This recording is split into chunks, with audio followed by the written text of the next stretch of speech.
one. Miss any part of the show? Every moment of every show is available in podcast form by searching Hans and Scotty on your favorite podcasting platform or online at KSLSports.com. This is Hans Olsen and Scotty G on 97.5, the KSL Sports Zone.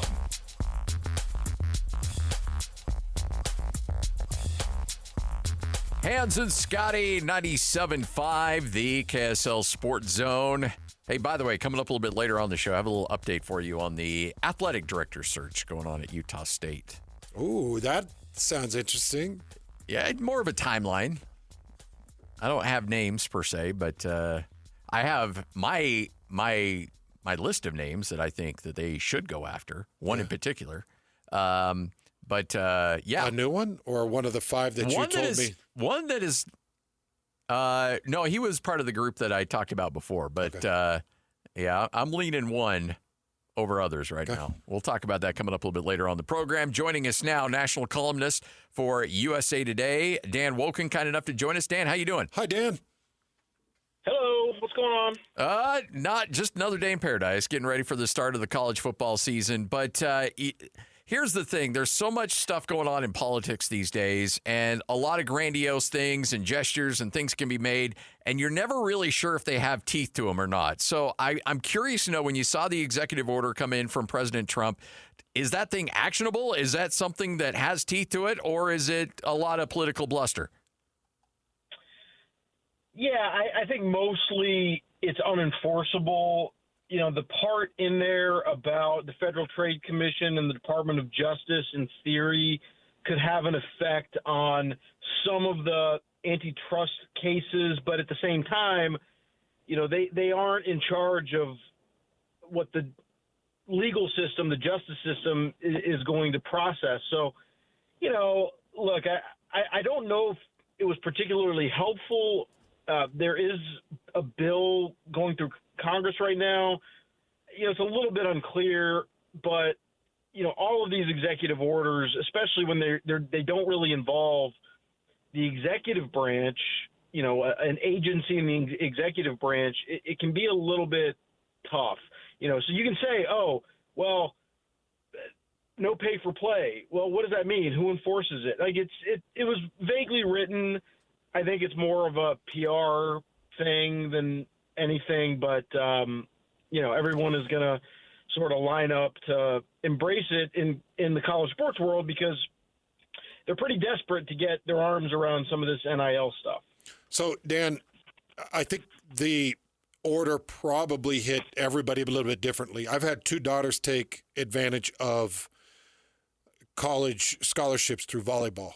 And I've got one daughter left at home that projects to be really good at volleyball and should be able to get some amount of her college paid.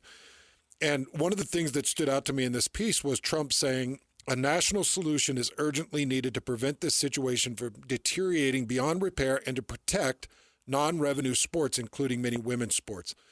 So it feels like this is an effort to at least protect some of the more vulnerable sports and vulnerable athletes that could be hurt from these things.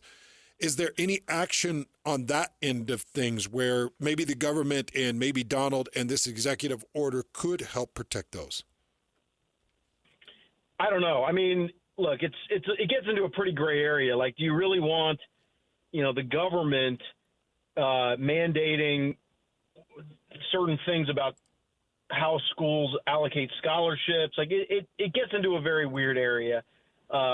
Ultimately, executive orders, you know, are not going to stand the test of time in the way that legislation would. But look, these schools, a lot of them are worried about budget cuts, you know, and if you got $20.5 million that you have to share with your athletes, and by the way, there's going to be more lawsuits on that as far as Title IX and equity. Like, come on now, like this thing isn't over by a long shot. So, you know, the schools are just sort of standing by. We've seen some non-revenue teams be cut, but you know, I think that this needs to be talked about in a more holistic way, because I don't think it served anyone very well to say, well, we got to spend all this money. We don't know what to do with our budget. That means we have to cut sports. I don't think that's true. I don't think that's ever been true. I think it's a little bit of a propaganda technique to get what they want. And I do think it's time people start to think about other ways to fund this stuff. What I mean, if I put you as whether you're signing a executive order or you're running the world of college athletics, how would you propose funding that? What are some of your options there? Well, first of all, and I didn't write about this today, but and I've always said this, universities can choose to invest in whatever they want, right? And what I mean by that is the athletic department is a separate budget from the larger university, okay? And when you're talking about the non-revenue sports, the biggest source of money that's required to run them is in scholarships. And so with the snap of a finger, a university president could say, you know what, we're not going to make our athletic department pay for that scholarship. We will absorb the cost of that. Because you're talking about a university's got a billion-dollar budget as opposed to an athletic department that might have $100 million budget. It's just a totally different scale, right? And literally the athletic department pays the university the cost of that scholarships. I mean, no one ever talks about this but me. I'm literally the only one who seems to talk about this. But universities could absorb that cost if they wanted to. And they do it on a variety of other things in terms of how they allocate scholarships and who they give free education to. So why not sports as well? What I wrote about today at USA Today was another way I think that could be funded, which is basically that the government subsidizes Olympic sports. And people may roll their eyes or think that's radical, but literally the United States is the only major country in the world where the Olympic development program receives zero money from the federal government. I think there's a way that could change, and I think if you want to talk about how do we save some of these sports, I think that's a way to do it. Again, another shaky line to walk, and that's a very unsettled ground when people think about all the troubles in this country, and it's like, well, we're going to start giving money to athletes, and it's like, well, no, I understand that for sure, right? But the federal budget is a massive beast. And, honestly, if you want to just dip a little pinky toe into the political arena, neither political party that runs Congress, it goes back and forth. None of them have ever shown any interest in actually, cutting spending, right? And honestly, you could run this program with a relatively small amount of money, an amount of money that, you say the raw number and people would go, oh my God, that's a whole lot of money. But really in the grand scheme of things, very, very small amount of money. I don't think it would be that controversial. Dan Wolken, kind enough to join us right here on 97.5. The KSL Sports Zone does a tremendous job for USA Today covering college athletics. We talk about the presidential order. What about the SCORE Act? Does that have any legs? Because that looks like that's right down the middle on party lines with one side not in favor of it, the other side in favor of it. Does that have any legs to it at all? Well, you're going to have to get 60 votes in the Senate to pass it, right? That's where you start. And I think as it is written now, that's going to be extremely difficult. And the SCORE Act has been criticized, not just by Democrats in Congress, but by state legislatures and by attorney generals and by all of the professional leagues. I don't think it's a very good piece of legislation, to be honest, from what I've seen, because, think about this, guys.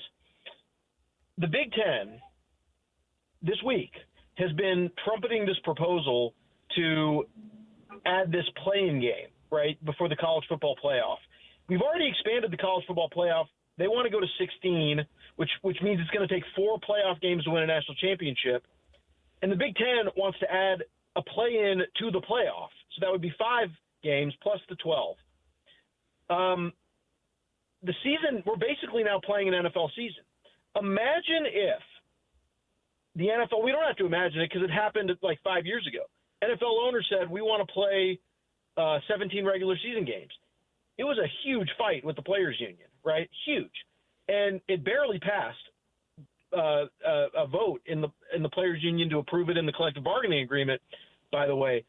So what you're doing in Congress with the SCORE Act is you're limiting compensation for college athletes while putting no limits on the Big Ten or any conference's ability to just keep expanding the season, keep expanding the season, keep expanding the season. I mean, that's pretty dangerous territory as far as I'm concerned. But 60 votes is a huge threshold. There are not going to be 7 Senate Democrats that vote for it. Could the Republicans, find ways around that, attaching it to other bills? Like there's different things. I don't know all the rules of the Senate. I'm just, sort of relaying what I've been told. But it's going to be a big fight, that's for sure. And I don't think it's a guarantee. So I grabbed a quote from Louisville coach Jeff Brom. He was talking about what you could do or what somebody could possibly do. And he was kind of just frustrated with it. And he said, the best way to do it is to make it where players are employees and you have a salary cap. If players are getting paid, why don't we just do it the correct way? The amateurism isn't there anymore. Let's not pretend that it is. So, Dan, is there a way moving forward where you can separate college football, make it its own entity, brand shares, and pay them like an employee? Yeah, there is. I mean, it's complicated for sure, right? But, I mean, I've been saying this for like 10 years. All of these problems that come up, whether you're talking about transfer portal or, everything, all these lawsuits, NIL, the only real and lasting way to corral it is to collectively bargain. And then all this stuff goes away. I mean, the fight to get there is hard, for sure. And it would take maybe some creative solutions because you are dealing with different state laws and things. But ultimately, I think that's what the college athletic administrators should want because it just gives you such a clear roadmap. It promotes competitive equity. Like I don't see the downside. I think that there is a lot of, maybe some ideological hurdles, but when we're already to the point where they're employees. I mean, these guys are getting paid to play football for the university. I mean, you can try to find any sort of technical loophole around that, but we all know that's what this is. They're getting paid to play football at a university. What does that make them? That makes them an employee. Like, this stuff isn't that hard, American Conference, I keep saying American Athletic Conference, but American Conference Commissioner Tim Pernetti brought up an idea of bringing all revenue in and collectively, as all conferences collectively negotiating their TV deals. I can't imagine Big Ten and SEC would sign off for it, but he thinks he could triple, quadruple revenue. Do you think that's pie in the sky, or if they were all able to come to some page, is there some truth to that? Well, as some very smart people pointed out, in order to make that happen, you would actually need an antitrust exemption. And then it all starts to make a lot more sense, right? But Pernetti is not wrong about the fundamental numbers, that if you pull it all together, and sold it to one entity, it absolutely would be more valuable. We've seen examples of this in other sports, 100% true. B would be very complicated, maybe even more complicated than the union collective bargaining situation. But that's the key, and that's what he didn't say. And I'm not trying to criticize Pernetti. I mean, I think Tim Pernetti is one of the brightest people going in college sports right now. But to make that happen, you need the antitrust exemption, and ultimately that's what they want. Man, Dan, these things have gotten crazy, haven't they? You've been doing this for a lot of years. Is this wild or what? Hey, I mean, It's funny. I was talking to somebody the other day from Utah, and I was reminiscing about 2005 being in the press box at Rice-Eccles Stadium on a Thursday night, covering Air Force, Utah, or Urban Meyer, Alex Smith team, and I was a really, really young guy, and probably at that time in my career, I was thinking, man, you just get to go and watch and cover these games, and that's what sports reporting is, right? And here we are 20 years later, and it's not that anymore. All right, pure speculation on your part. I was looking at a tweet from you earlier today about Nick Saban and saying, well, my wife's making me sweep downstairs, and I'm thinking, that coaching life wasn't so bad. This is you just speculating. We're not holding you to it. Do you think Nick Saban gets back into coaching at some point? I mean, I can't see it, honestly. I just can't see it. He's an old guy, at this point. And at that age, every single year is a big deal, and it doesn't mean he can't do it, or I'm not suggesting that, he's slipping or anything like that. It's just, you do get to a point in life where, you start to do the math on how many years you have left and all this stuff. And I mean, the amount of commitment that it takes to actually be the head coach of a college football program. And also, by the way, I mean, we've seen some pretty unfortunate endings to careers when you're talking about guys who, tried to hang on, deep into their 70s and even into their 80s. I can't see it. Along that same line, will Bill Belichick be successful in the ACC with UNC? Well, that's the most interesting question in college football this year. I mean, part of me wants to say absolutely. You're not playing or you're not coaching against, week in and week out, the best minds in football. And, you get a few players and you've done a great job of development, which I think he's capable of doing, and you out-scheme people. Yeah, you can be a 10-2 team pretty fast in college football if you're that good. Part of me wants to think that, but also part of me has seen all the other stuff that's gone on around the program and the Jordan Hudson stuff. And we can all be honest about it. It's really weird. And you just sort of wonder if this is a circus.